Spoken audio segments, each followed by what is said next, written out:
Welcome back to the channel. Today we're going to unbox the Anbernic RG35xx. Okay, so let's have a look here at the Anbernic RG35xxh. White box, silver inlay like normal. Really nothing on most of it. Except on the one side here. We'll turn that way. And so you got three colors. You got gray, black, and blue. I got the blue. Of course, the one thing I like is they never tape it closed, so it's really easy to open it. Kind of a pet peeve, I guess. So inside you have your normal safety foam, the unit.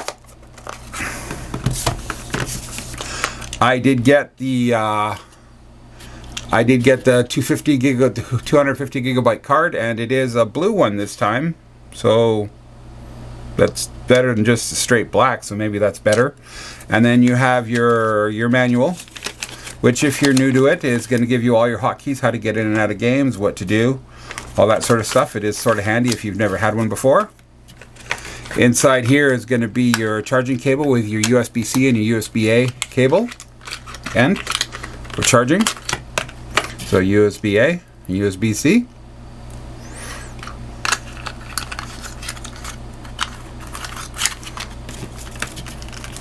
So that's what we're going to find in the box. One thing I noticed that's not in this box, I did not get a screensaver. Now, if everyone else got one in their box, drop it in the comments. But this is what I got in the box. There was no screensaver whatsoever. So let's pull this out. I did get it. I got it last Wednesday. So I've been playing with it a little bit. I did get the blue. I do like the blue. It looks really good. And again, the 256 gigabyte card. But I got the cube without the card, and I'm using the card from my RG556, and I'm kind of wishing I would have got the card that came with the cube. So let's put this in. Okay, so the 256 gigabyte card's in there. Now let's have a walkabout. Okay, so buttons and all that. We have our two joysticks, and they are of course RGB, and they both have their buttons. They're clicky. We have our D-pad, which actually I like. It feels really nice in the hands. The buttons are a little different, but I find them a little small, but they're not too bad. We have our menu button, our start and select. On the top we have our R1, R2, L1, and L2, and the R1, R2, and L2 buttons are quite clicky. No travel, so they're not analog. And we have our mini HDMI, our reset, our charge and data port, USB-C, our light, our up and down volume, and our power. On the sides we have nothing. And on the back we have our regular stuff that we have for Anbernic, the model, battery size, all that stuff, what you need for charging, 5 volts, 7.5 watts. So that's the walk around. Let's turn it on and see what the software is like. Okay, let's turn it on and see how long that takes and have a look around the software.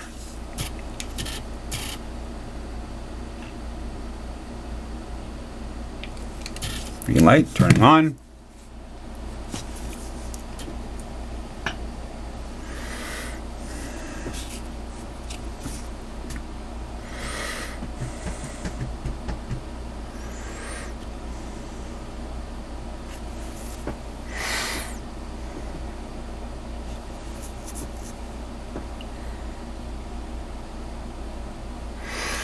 Okay, and there we go, ready to go. That's how long it took to turn on. Okay, so we have the operating system we've been seeing lately. We have our games room, our RetroArch game room, our app center, favorites, history, search, and settings. Okay, so that's everything you get on the main menu. Of course, there are themes you can change. We'll have a look. Okay, so let's go into settings. Okay, so you have your system, all your system information there, H700. Your screen lock, I have it dropping out in a minute. Your background, your backlit, I have it at 4. I/O test is your button test. LED settings. So modes. So these are the lights around the joysticks. As you can see, when I go over, I have it on, what are they calling it? They're calling it double joystick chasing mode. So it chases the light around. If we go to always on, they're always on. That gets lighter, it breathes. Breathing medium speed, so it breathes faster. Breathing light.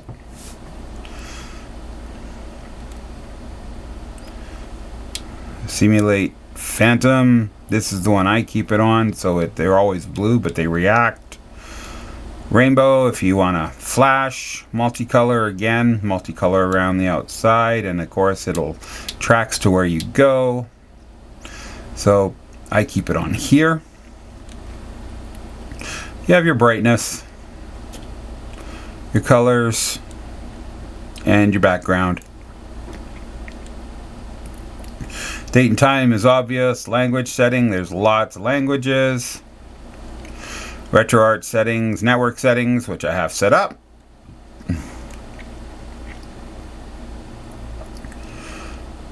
Icon settings, so you can style 1, style 2. So that's style 2. Let's have a look at style 1. So those are your icon settings, what they all look like.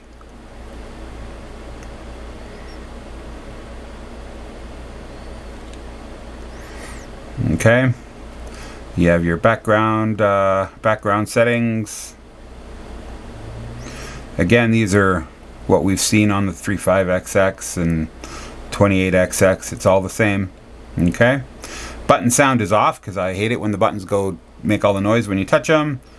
Button customs, clearing your favorites and your recent, your reboot and your shutdown. Okay, so that's what's in there.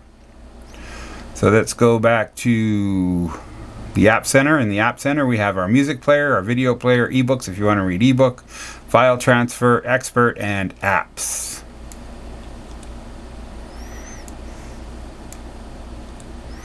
Okay, that's what's in there. That's I'll take a look at the game card, show you what's on the game card, then we'll play some games. Okay, games list. So we have two ways to take a look at games in here. What we can do is we have our games room and our RetroArch. So in RetroArch, you pick your cards. So TF1, TF2, because your 64 gigabyte card that comes with it will have, I think, what, 5,000 games on it. So we'll go in here. So this is RetroArch. So we got our PSP, our PlayStation, Nintendo DS, N64, Open Burn, Dreamcast, Atomic Wave, CPS1, CPS2, CPS3, Final Burn Alpha, Famicom. This is Sega Game Gear, Game Boy Color, Game Boy Advanced, Game Boy. We have these are the little Game Boy game watches.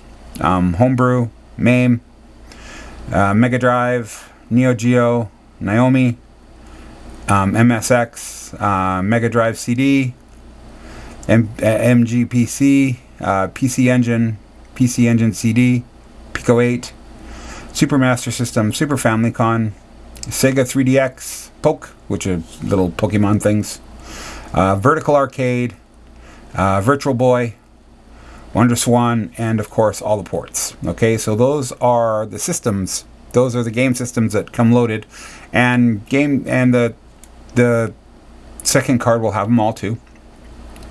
So I'll just go into TF2. Like there are tons of games. Like in PlayStation, PSP, I mean, you got 75, PlayStation 158, Nintendo DS 11, Nintendo 64 10. Remember, these are all stock, so some of them are going to be Japanese, some of them might not be playable, some might not work, you're hit and miss, but there's a lot right out of the box for this. Open Burn, we have 9. Dreamcast 38, which is pretty good. Atomic Wave 6. CPS 1 30. CPS 2 36. CPS 3, we have 5. Usually there's only 3, so that's one more. Final Burn Neo, Final Burn Alpha, whatever you want to call it, 1603. These are going to be a lot of Nintendo games, or a lot of arcade games and stuff like that. FamilyCon, so Nintendo, 697. We have Sega Game Gear. We have 480. Game Boy Color. We have 638. A lot of these are going to be repeats. There might even be some that are named wrong. You're kind of hit and miss. You will find no Mario Kart games on this whatsoever. You have to find those ROMs and buy all yourself. Game Boy Advanced, 947. And Game Boy Color, 899. So we'll go down to Game & Watch. You have 49. Homebrew. These are going to be computer stuff like that. You're going to find a lot of repeats through this. Vertical, Final Burn Alpha, and MAME.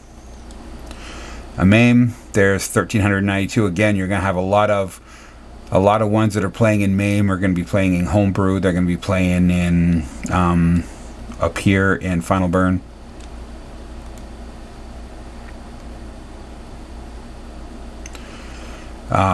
Mega Drive, we got 652. Mega Drive CD, we got 11. MSX. See, a lot of these are going to say Japanese, so that's not good. All of these are going to be Japanese, but they're going to be playable as long as you don't have to read them. They'll be playable. Naomi, again 11. Neo Geo, a lot of King of Fighter. These are all going to run. Some might be Japanese. As long as you don't have a lot of reading, it'll be fine. And these are handheld ones, so you got 113 here.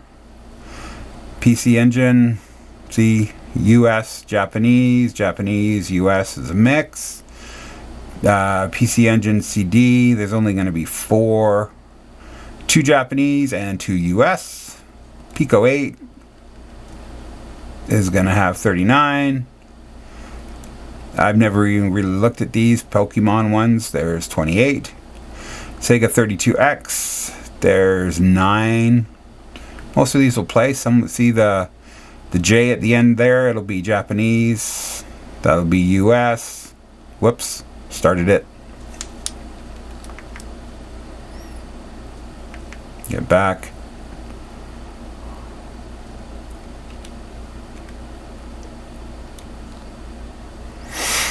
And that's how you exit a game and get back. It's quite easy, but it's what we've been seeing lately. This operating system, the way they've got it tuned. Okay, so now we'll go to Super Famicom. We got 1098. Super Mega System. Sega Mega System, sorry. We got 519. And of course we got Vertical Arcade, we've got 156. Now you might find some repeats on here that are on arcade and CPS and stuff like that. But these are mostly going to be your shmup stuff that's vertical. Virtual Boy, I do believe is what VB is. And you got 23. And you got your Wonder Swan, which is another handheld. And then you got your ports. Now I had thought that they were going to take a lot of these ports off, and you weren't on this card, and you weren't going to get the Celestes and the Celeste and the Shredder and Wolfenstein and all that. I bought the Shredder's Revenge, and I did it on Netflix, so I don't mind playing that one. But there's a lot on here like Celeste I don't own and stuff like that. So I thought these were all going to be gone by the time I got this, but there are 40 ports on this card. So that is the game walkabout for the Anbernic 40xxh. Okay, I'll play probably 5 games. I'll pick 5 and I'll just play them quickly. I'll give you my quick thoughts on it, and then we'll wrap it up. Okay, let's carry on.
Strength and soul are maximum.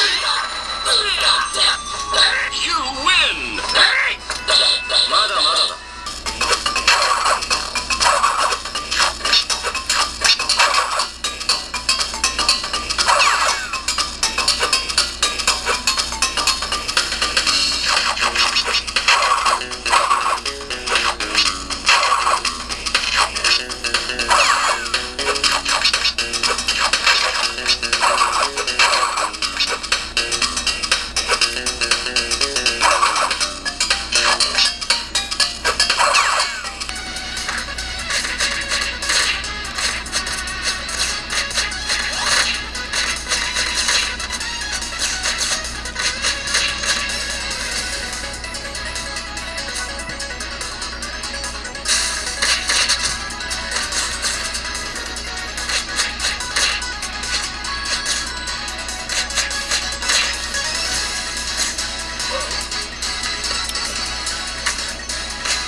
Okay, so I looked at 5 games. I looked at, on the PSP, I played Tekken 6. On PlayStation, I played Mortal Kombat 4. On Dreamcast, I played Calibur. I played Game Boy Advance. I played Crash Bandicoot. And I played ports. I played TMNT Slasher's Revenge. I own that one, so I don't feel bad playing that one. Tekken played, from what I can tell and what you can probably see in the video, it played slow. The sound was a little messed up, but I guess you could play it. PlayStation, the Mortal Kombat 4 played really well. It loaded well. No lag on the loading screens. Played good. Players moved good. It was highly playable. Dreamcast Soul Calibur. Usually when you're using the ROMs that you get right from Anbernic, the main menu when you select your character is all messed up. This one was good, and the game played really well, highly playable. Soul Calibur on Dreamcast was highly playable, and the character menu wasn't messed up, so I'm impressed with that. Crash Bandicoot on Game Boy Advanced, I had no worry that it was going to play. I'm not worried about playing that whatsoever. It looked good, played good. And then the port TMNT, it did have trouble loading it this time for some reason. I have played it before. But it did load, and it played really well, as you saw. No problem whatsoever. So ports. I have tried the Celeste. It did play really well too. I'm not going to show it because I don't own it, but I did play it, and it plays really well. So those are the 5 games that I played that you'll see in the video. Final thoughts on the games in that come with the stock 256 gigabyte card. When you're looking at all the games, the 8-bit, 16-bit stuff is gonna play. You're talking, you know, your NES, your Super NES, your Game Boy Advance, your all those, your Sega Game Gear. They're all gonna play really well. All your most of your main games, your arcade stuff, your CPS 1, 2, 3 stuff, that's all going to play really well, no problem whatsoever. But when you're getting into the PSP, Dreamcast, PlayStation, N64, some of the ports, Sega 32X, Mega Drive, CD, it's going to be hit and miss. And remember, I don't tweak anything, I don't do anything. And because this is the the H700 chip. There's lots of different operating systems out there to use, so you can play with it, do all that. But remember, this is right out of the box what you get when you play. So with some tweaking, with frame skips, shaders, stuff like that, you can probably get it all to play really well. But right out of the box, your higher stuff, like I said, it's going to be hit and miss. But your lower end stuff, your arcade stuff, your the stuff from Super NES, NES, your ColecoVision, your Atari, your all that stuff, all going to play no problem whatsoever. Okay, so I'll come back for I think I'll show some size comparisons to some other stuff, and then we'll come back and do my final thoughts and my wrap up. Okay, so I'm going to do a little bit of size comparison here. I got a bunch of handhelds that I want to just show you. Okay, so right now we're looking at the Anbernic RG 40xxh. So we'll start with the RG30xxh, not 40. So this is another horizontal handheld. That is your size comparison right there. Okay, so the screen almost the same. Put it on top. You can still see around it. Thickness on the top, almost the same, but we don't have the stack shoulder buttons, right? Okay, so this is the 35xxh. We got the Nano. You know, the Nano you can kind of put in the screen, right? Okay. Same thickness, but so that's the Nano as a size comparison. We've got the 28xx, which is another one that just came out, a horizontal, way smaller, you can see. And again, no stack shoulder buttons on the 28xx. Okay, so that's size comparison there. The A30, what is this? The A30, this is the Miu Mini type from the Miu Mini. So it goes with the 28xx, which is right here.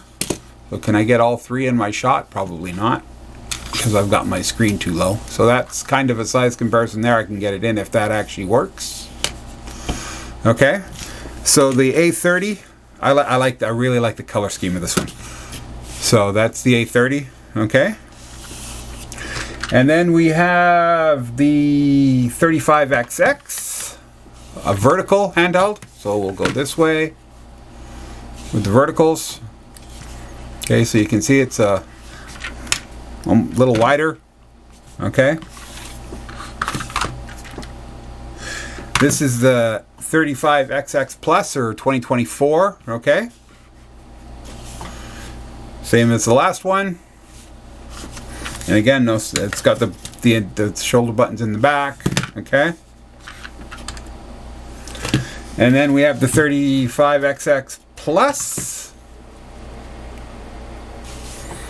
Size comparison there.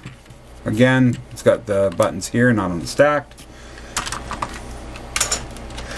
And then we have the SP. Okay, so closed. It's pretty much the same size, almost a little bit bigger than, you know, the screen, right? But when you open it up, that's when the size comes there, right? Okay, that's the SP. And again, with this one, we don't have stack shoulder buttons. They're in line. Okay. These all have the same chip other than the A30 has a different chip, but it's on the same, it's on par with these chips, right? So it's a good comparison. And then if we, let's take a look at we have the 556 right there. A lot bigger, again, stack shoulder buttons. We have the Cube, which is, I hate to say it, my new favorite console. Okay, again, stack shoulder buttons. Okay, so you can see it's almost the same. It's a little bit wider this way, but and then a little bit thicker because it's got the active cooling, but that's the Cube. So a little bit of a size comparison there. Okay, when it comes to final thoughts with this Anbernic RG40xxh, I'm sort of torn because the only thing you're really doing that's different than the last, what, 4 or 5 that have come out is, of course, this is horizontal and it's got a different, you know, it's kind of more PSP or PS Vita shaped. The screen is nice. The buttons are nice. The stack shoulder, I prefer the stack shoulder buttons, but it plays everything that you're going to find on the SP or any of the 35xx's or the 35xxh. It's going to play all of that. Well, when it comes down to deciding if you're just thinking about getting one of these handhelds with the with the H700 chip in it.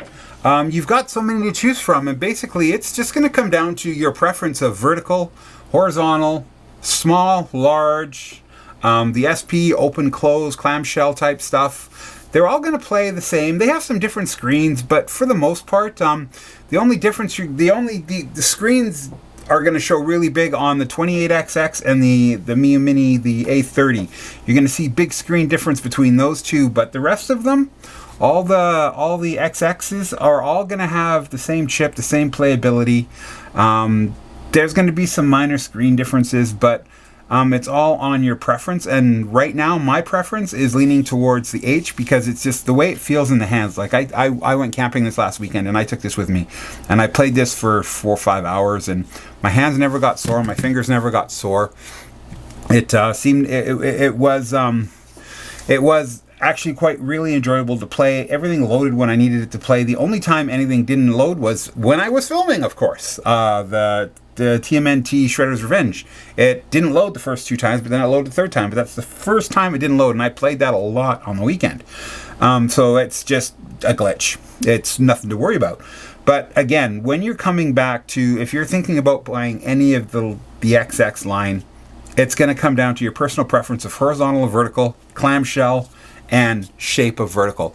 I think this is another win from Anbernic. They keep pushing these out, every 3 months we get a new one. It'll be interesting to see where they go from here. I might be rambling on a bit. After all of that, the Anbernic RG35xxh, it's a really nice handheld, so it's all going to come down to personal preference. Right now I'm leaning towards this one. But I did also like the 35xxh, and again, that is of a horizontal handheld, so it's going to come down to what you like. So just take a look at the website, go on, take a look, see what you got. They're pretty much all priced. You can find sales and stuff like that all over the place, but if you're just looking to play, you know, the lower end stuff and a couple of the higher end games, you might get lucky with the higher end games. But the Anbernic RG35xxh is really nice out of the box. You don't have to do anything. Put in the card, turn it on, and play. Thanks for stopping by. Like and subscribe, and we'll catch you next time.